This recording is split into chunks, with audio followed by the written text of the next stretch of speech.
Hello, everyone. This is Chris Assis, and today for the exercise of the week, we'll keep exploring that front line of the body. We will be using forward and back ochos, but I would like to encourage you to find these movements, to find these shapes at everyday movements that you do in your life. Oftentimes, maybe we don't pivot, but oftentimes we will turn around to reach for something. So, how would you do that? Or even in a simple walk as we're walking, can you find these shapes, this C shape, these triangulations that we have been exploring in the last couple of videos? So yes, we will use a tango movement, but see it just as a tool that you can use to further explore shapes that your body can create for freedom in movement and a better flow. If you're ready, here we go. Okay, so find yourselves right next to an artificial partner. It can be like a bar or a table or the wall. That's totally up to you. And I want you to start with your weight on your 2 feet and start with this gentle rotation, first from the upper body, and then the lower body will adjust to the outer leg to free the inside leg.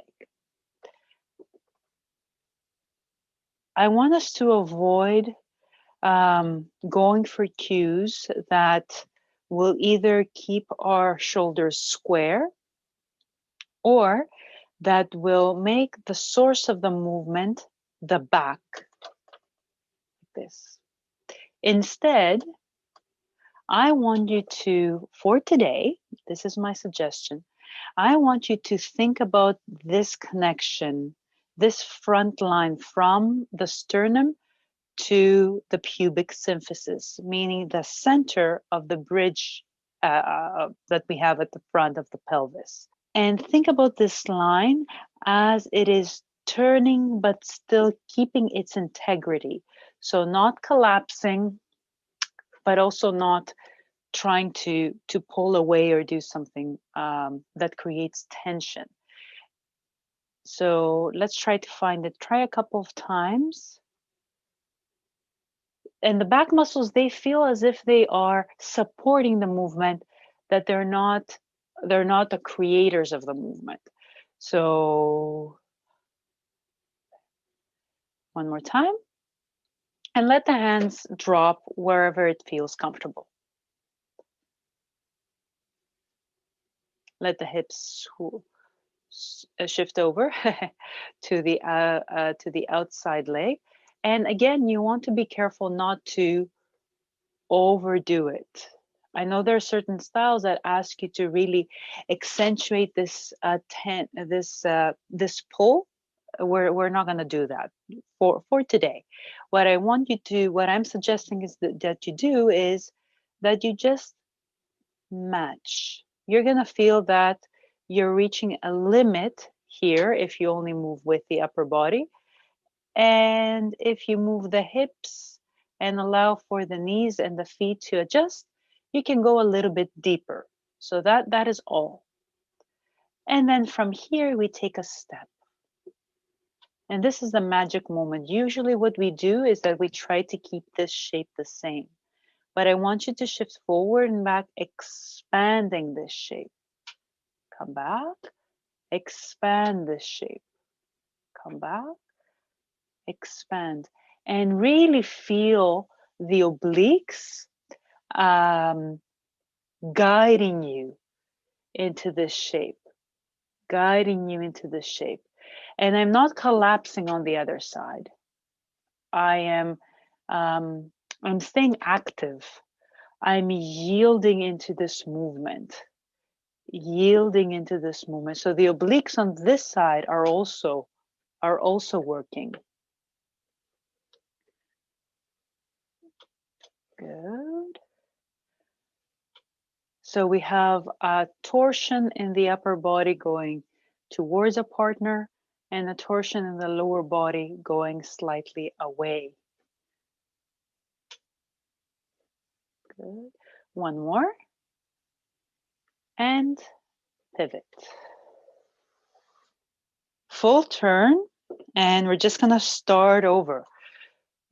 This is your opportunity. You're going to see this from the back as well. So first, we are on 2 feet. We turn the body as much as we can. We place the hands wherever they land. And then we allow for the hips to move so we can go a little bit deeper. There we go. And as you step, now that you have seen this, you can feel how this this free leg is inviting this line, this front line of the body, to change its shape. So see here, I'm not going here as one piece, immobilizing the upper body, but instead, I'm letting this free leg invite me into that new shape. And I keep expanding into that new shape. Roll back and front. Roll back and front. Roll back and front. And feel the fibers of the obliques guiding you through. The obliques run diagonally and they follow the drapes of our torso. One more. And pivot. Let's do the same thing for back ochos. So settle, make sure you have space, and we turn. First the upper body goes, and then I'm going to shift to the inside leg, and I'm going to find this expansion. And you're going to notice immediately that this position, along with a leg extension, is a little bit more limited. So if I was to stay here and not flex the standing hip, things, you would have a much smaller step, which is okay if you want to go for a smaller step.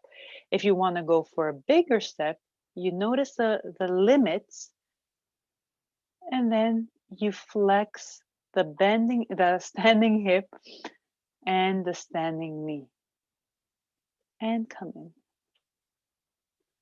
So this way you can measure how far back you want to go, and you feel that you're already establishing from the beginning of the step this relationship between the two legs and between the pelvis and the torso. Good. Go halfway and. So this is the other moment where we get stuck. We want to find ways to avoid getting stuck.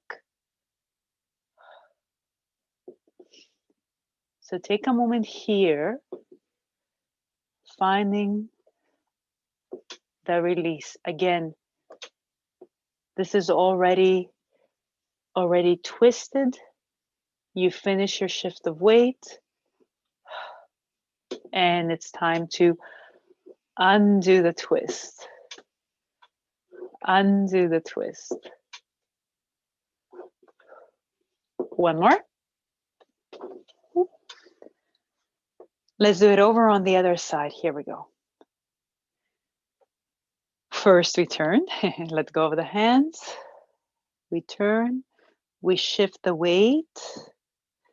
And now if we stay here, notice what happens. If I just do the leg, not gonna get far enough. Plus this becomes very strenuous, and you can feel the strain because your breath will get inhibited.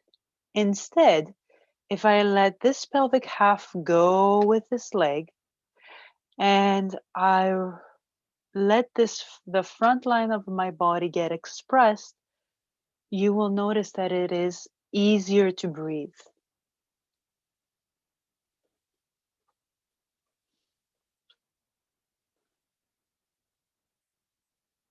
If you want to go further, you can flex the hip and the knee. And when you're ready and satisfied with the size of your step, you take a step back. Here's the other moment. When you feel the hold, reverse, see if you can find a better way. So go slower.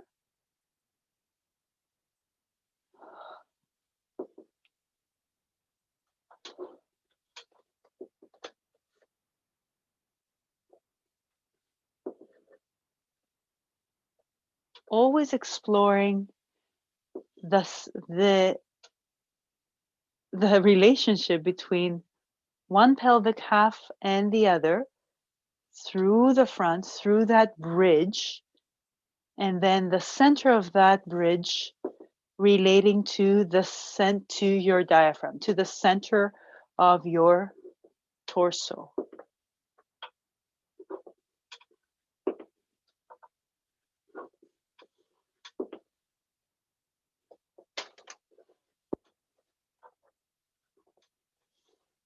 One more. There we go. And if you have enough time, you can do a few forward ochos. Going continuously, finding that front line, letting it be expressed. And also some back ochos.